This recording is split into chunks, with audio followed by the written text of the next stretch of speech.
إن الحمد لله نحمده ونستعينه ونستغفره ونعوذ بالله من شرور أنفسنا ومن سيئات أعمالنا من يهده الله فلا مضل له ومن يضلله فلا هادي له أشهد أن لا إله إلا الله وحده لا شريك له وأشهد أن محمدا عبده ورسوله لا نبي بعده قال الله تعالى يا أيها الذين آمنوا اتقوا الله حق تقاته ولا تموتن إلا وأنتم مسلمون وقال تعالى يا أيها الناس اتقوا ربكم الذي خلقكم من نفس واحدة وخلق منها زوجها وبث منهما رجالا كثيرا ونساء واتقوا الله الذي تساءلون به والأرحام إن الله كان عليكم رقيبا وقال تعالى يا أيها الذين آمنوا اتقوا الله وقولوا قولا سديدا يصلح لكم أعمالكم ويغفر لكم ذنوبكم ومن يطع الله ورسوله فقد فاز فوزا عظيما أما بعد kaum muslimin sidang Jumat yang dimuliakan Allah Subhanahu wa taala.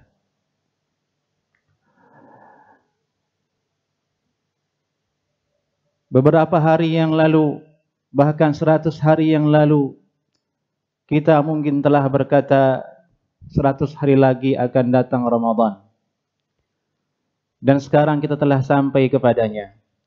Atas izin Allah Subhanahu wa taala dan atas petunjuk dari Allah Subhanahu wa taala.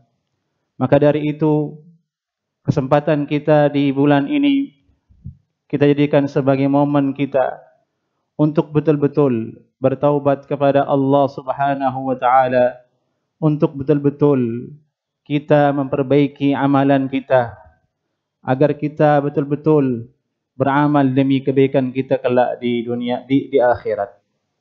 Kaum muslimin, ada dua hal yang paling penting dalam berpuasa, yaitu kemurnian dan keikhlasan.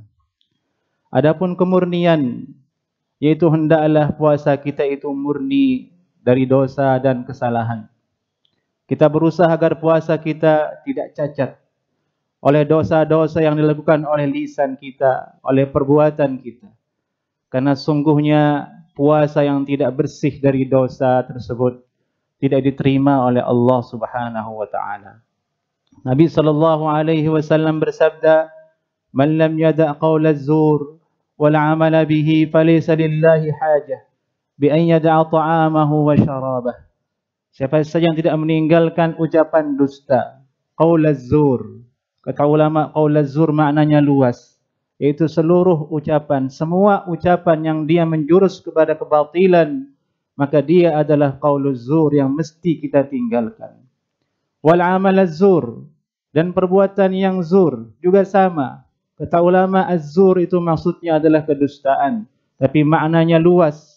Semua amal perbuatan yang menjurus kepada kebatilan, maka dia termasuk kepada amaluz zur. Jika puasa kita tidak bersih dari kedua hal ini, Allah Subhanahu wa taala tidak punya hajat untuk melihat seseorang meninggalkan makan dan minumnya. Dalam riwayat Ahmad dan Ad-Darimi, Nabi sallallahu alaihi wasallam bersabda, "Kam min sha'imin laysa lahu min siyamihi illa al-ju'." Fi riwayah illa adh-dhama. Tidak ada pahala bagi orang yang puasa, betapa banyak di antara mereka yang berpuasa namun tidak ada pahala bagi mereka kecuali yang dapat adalah lapar atau haus. Wa kam min qiyamin wa kam min qa'imin, dan betapa banyak orang yang berdiri salat malam, salat tarawih. Laisa lahu min qiyamihi illa as-sahar. Tidak ada pahala baginya kecuali lelah dia berdiri di malam tersebut. Ini menunjukkan bahwasanya yang paling utama itu ialah kita murnikan ibadah kita dari segala dosa.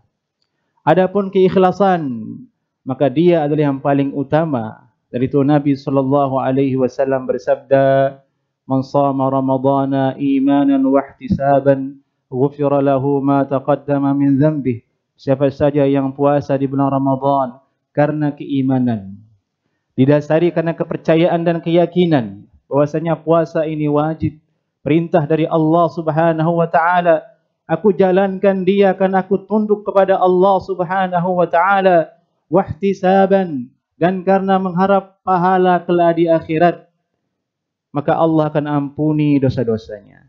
Artinya bahwasanya harus ada keikhlasan, itu karena Allah, karena ingin akhirat. Dalam riwayat yang lain, Nabi sallallahu alaihi wasallam bersabda, "Man qama Lailatul Qadri imanan wa ihtisaban."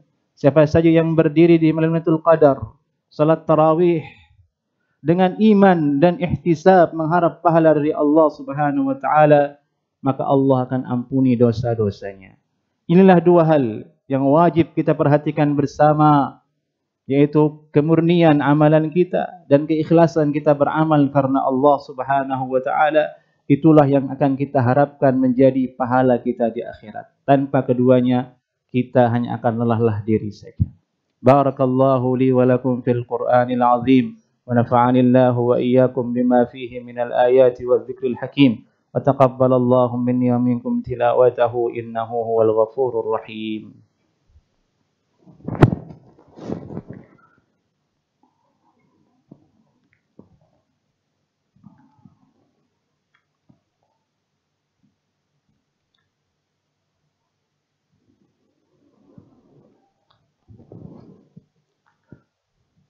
الحمد لله الذي أرسل رسوله بالهدى ودين الحق ليظهره على الدين كله وكفى بالله شهيدا. وأصلي وأسلم على نبينا وحبيبنا ومولانا محمد وعلى آله وأصحابه ومن استنى بسنته إلى يوم القيامة أما بعد. Kaum muslimin, marilah kita bertakwa kepada Allah Subhanahu wa taala dengan menjalankan segala perintahnya dan menjauhi segala larangannya. Sesungguhnya ketakwaan inilah modal utama kita bahagia di dunia dan akhirat. Kaum muslimin, ada banyak amalan di bulan Ramadan. Ada banyak keutamaan amalan di bulan Ramadan yang kiranya kita akan lemah untuk mengamalkannya. Jika kita membaca bagaimana salafus salih menjalankan Ramadan, nampaknya kita jauh dari cara mereka. Namun kita tidak boleh putus asa. Kita dituntut untuk bercermin dan mengikuti mereka semampu kita, agar kita betul-betul keluar dari Ramadan ini sebagai hamba yang diampuni oleh Allah Subhanahu wa taala. Di situ ada amalan-amalan secara garis besar yang telah disebutkan oleh Nabi sallallahu alaihi wasallam secara isyarat maupun secara terang-terangan. Adapun secara isyarat, yaitu membaca Al-Qur'anul Karim. Bahwasanya Rasulullah sallallahu alaihi wasallam apabila datang Ramadan, beliau sangat dermawan.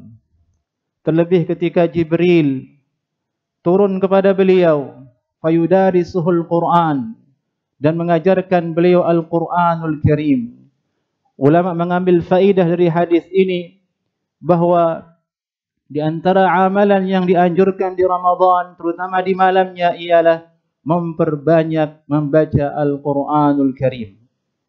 Bahkan kata ulama, salat tarawih yang dulu di zaman salaf formatnya lama, sampai-sampai mereka bersandar di tongkat karena lama berdiri salat tarawih. Tujuannya agar imam itu memperdengarkan Al-Quran kepada kaum muslimin, karena dia adalah bulan diturunkannya Al-Quranul Karim.